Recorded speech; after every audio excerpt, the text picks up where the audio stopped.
Hello and welcome to the Why I Love Warhammer News Roundup for this week. I'm actually recording this on the 22nd, not the usual Monday recording, because I'm going to be away for basically that entire week. So for the 25th, but I'm just going to ignore everything that wasn't Adepticon because that's what people are going to be caring about, right?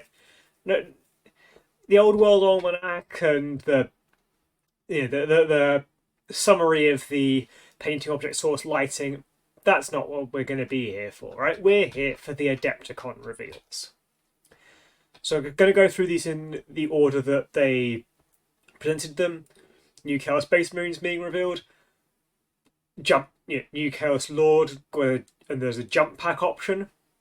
That's neat. I'm glad they brought it back. I think it's a shame that it had to be brought back, but it's back, and I'm happy for updated Lord, updated Chaos Lord with jump pack.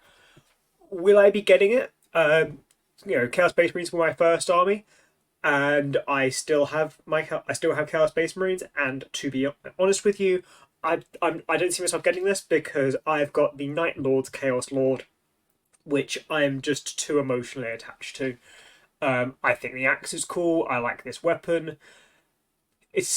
I wish they'd just give him jump packs because the smoke is that can work sometimes, but for your army leader, I'm not as convinced. But it's neat enough. The warp talon, this is them doing it as a Night Lord's one. But like I say, I've got my Night Lord's Chaos Lord. I don't see myself updating to get this one. The artwork for the 10th edition codex looks like it's the same as the 9th edition art, actually.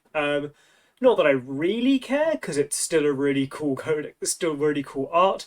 It just means I'm going to have to physically place my 9th edition codex lower down the stack of codexes. We've all seen the commentary by now about the way in which the battle boxes are done. Neat that there's a couple of them. I like the fact that they're calling them battle forces again. That's what they used to call them back in my day. I say back in my day, like when I was in this game in like 4th edition. So yeah, when I started in the hobby, they were called battle forces. It's cool seeing them called battle forces again. There's like two new models updated for Chaos Space Marines.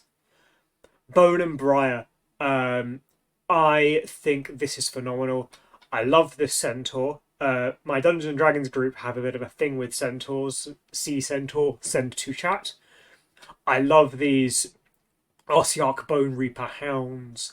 They get some interesting lore tidbits during the presentation. I love these bats as well. They're just awesome. I just love skeleton warriors in basically any setting, right? I think these guys are really cool. Centaurs and dogs, man. These dogs. And then the Sylvaneth. I was just floored by these. It's like they detailed how they've got some kind of curse attached to them, which is why they look a bit trippier than the other Sylvaneth. But I like dryads. This is a beautiful sculpt. This hair, this stuff. I want to make a joke about the hairstyle, but it's not a joke that.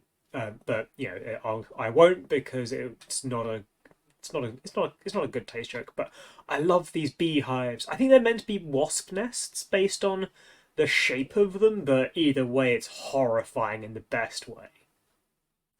And then Warcry's always got such great terrain. This tree thing with the pit in its mouth, glorious, absolutely glorious. Briar and Bone, nice. Okay, some more Warhammer Underworlds. I think the Warhammer Underworlds models look really cool. I don't really understand the game personally. I think it looks awesome. The deck building, I think, is an interesting component to it. Takes me back to a previous edition, or technically speaking, 3 previous editions: Magic the Gathering, Pokemon cards, and Yu-Gi-Oh cards. But yeah, it looks like an interesting expansion. It was quite fun that they actually gave us 40k straight away. Because if you watch these things on Twitch, you get a lot of people in the chat saying, "Bring us the 40k, bring us the 40k," and it was kind of, they knew that they were going to be leading off, that they were going, the big thing was going to be the Age of Sigmar 4th edition, and they just thought, okay, we're going to get the 40k out of the way. So yeah, we've got Underworld's Wintermoor. Okay, next, Spear of the Evertrade. I was taken aback. So, fun fact, when I was first wanting to get into Age of Sigmar, I looked into a few different armies. One was the Skaven that I went with in the end. I looked at the Sylvaneth. I didn't look at Stormcast, but I would have done if those awesome dragons had been in the range at that point. But I also looked into the Varangard. Let's just open up a new tab. Because I thought these looked awesome, and there was a way to build a list where it was just that unit. I thought that was a really interesting way of going about it. So having this lady here as like the leader of the Varangard on this gorgeous mount. I'm sorry. I can go into detail about how much I love the Varangard, how cool that list is, the horses, how you can paint them up to represent different Chaos gods in a really interesting way, and introducing this new leader to them is adding new interesting lore and interesting new variations on a solely Varangard list. Fine, whatever. I love mounts. I think that the mounts in Warhammer are phenomenal, and this is a giant dinosaur mount. That's brilliant to me. I'm sold. Maybe I'll be revisiting the Varangard list when I've got enough money to fund this hobby again. In a related matter, like and subscribe. Boost the video in the algorithm. Awesome looking terrain here. I love this chained up orb in the middle. I just think, yeah, it's just a beautiful piece of kit. I'd love to see it. And like I say, this lady on this mount is glorious. Next, okay, Mechanicum in the Horus Heresy. Sweet.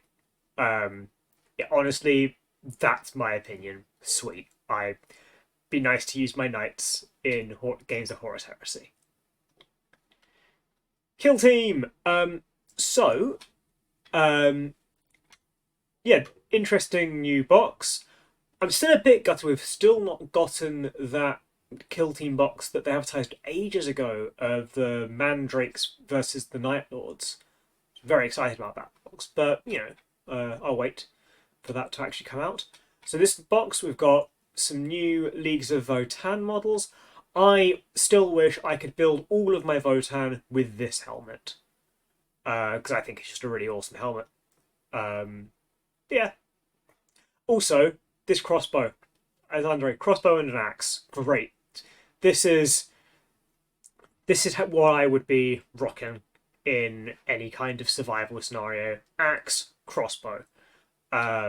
Also, I'm short and I often have a beard, so yeah, this one's me. And then the Brood Brothers, Imperial Guard, but taken on by where the Gene Stealer cults have had some influence, shall we say. And you get this set. I bought this box, right? I love these two little nymph guys, but it's the Patriarch that I was really in it for. I had the idea that I was going to paint him up using nail polish. And I went down to my local Boots. I bought 3 vials of glitter nail polish. And thankfully, the woman serving me, her husband was into Warhammer, so she knew that that's what I was there for. I was like, I'm using this to paint plastic models. Oh, do you mean like Warhammer, like my husband plays? Yes, exactly, literally Warhammer. So I was very happy about that. And I painted up this Patriarch in nail polish, and it's glittery, and I think it's beautiful. Related thing, nail polish smells lovely. And some new bits of terrain. Unclear if they're scatter or full-on terrain pieces. Hopefully the latter, because yeah, they're interesting enough. So yeah, very excited about this Kill Team box. I'll be looking forward to seeing it come out. If ain't nothing else, just so more people get to be exposed to this set of 5, and the Patriarch specifically. the more people who can be exposed, the happier I am. And I know that makes me sound like I'm advocating to join the Gene Stealer cults, to which I would say not in this video. Okay, some more Necromunda. I'm not going to play the trailer. I've watched enough YouTube videos of other people where they get their videos taken down. Suffice it to say, I thought it was a really well constructed trailer, and yeah, just happy to see more Necromunda stuff being taken on. I still need to do a Why I Love Necromunda video. I think that's been missing from the series. And the new Age of Sigmar edition, which which these two are about. I was waiting for a far bigger revelation about the whole Sigmar lied thing, but it didn't come. It was just the same thing we always know. But it's the new rules, new way of playing. They described it as a completely new game from the ground up, which will be very interesting. Hopefully there's still a way to get my list of Skaven working for it. Maybe like 1 or 2 upgrades. The Avalanche of Rats. Nice to see Skaven being at the forefront of the edition. A lot of people were complaining that they weren't getting enough love, and they got like 1 model from 3rd, so yeah, very excited to see the new Skaven. And I'm doing this blind. Choose a side, Skaven. Follow the Warpstone glow. I am not doing this on a video. Next, well, finally, this was not how they ended it, but I love the Dwarf and Mountain Holds in the old world. It was one of the armies I've been cooking up a list idea for, and I just think they look really cool. I'd love to play a gunline army, but I don't have the painting skill to play Tau in 40k, but having a gunline army in the old world I think would be really good. And I looked it up. I've got a list builder for the old world here. And it wasn't this one. It was this one, where what I did is I put in 2 copies of the box that they're advertising. Put in 2 copies of this and a single Anvil of Doom as the general, and it was it was 1,999 points. So that could easily be my entry point to the old world for a supported army. So yeah, Anvil of so this model I think looks really cool. That's how you give a model some height, just being carried by other models. That's awesome. Dwarf and Thane. I think this guy's cool. Nice to see just your good standard battle line units. I think part of the appeal of dwarfs for me is just that they are mini. They are more minis. These Forge World resin kits. Now on the metals, I don't. I can't actually see if they've put in the old Anvil of Doom. Anvil of Doom. But suffice it to say, that's got to be the Anvil of Doom, right? That's an awesome looking model.